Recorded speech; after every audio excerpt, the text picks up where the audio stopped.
This incredibly delicious chocolate peanut butter frozen dessert is made from superfoods. We're going to start with 2 very ripe bananas, peel them, slice them up, and throw them into your freezer. I actually always keep a bag in my freezer for dessert emergencies. Next, you're going to take out your blender or your food processor and put 2 of those frozen bananas in there.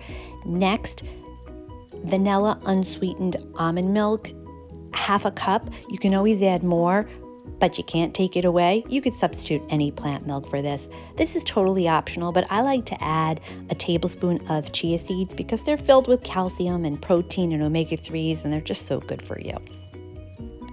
Then you're going to add cacao powder. If you like it really chocolatey like I do, you can do 2 tablespoons, but if you're less of a chocolate mood, you could do 1 tablespoon. Next, half a tablespoon of date syrup. Dates are filled with antioxidants. You could also substitute this for maple syrup.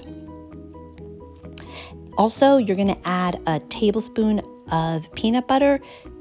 It could be crunchy or creamy.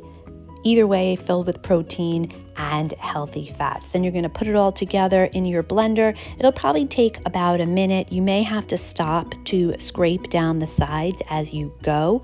You can either eat it right away or you can put it in the freezer for a few hours and it'll become a lot thicker. I have never been able to wait, so I eat it right away. Would you make this? I'd love to hear your thoughts in the comments below.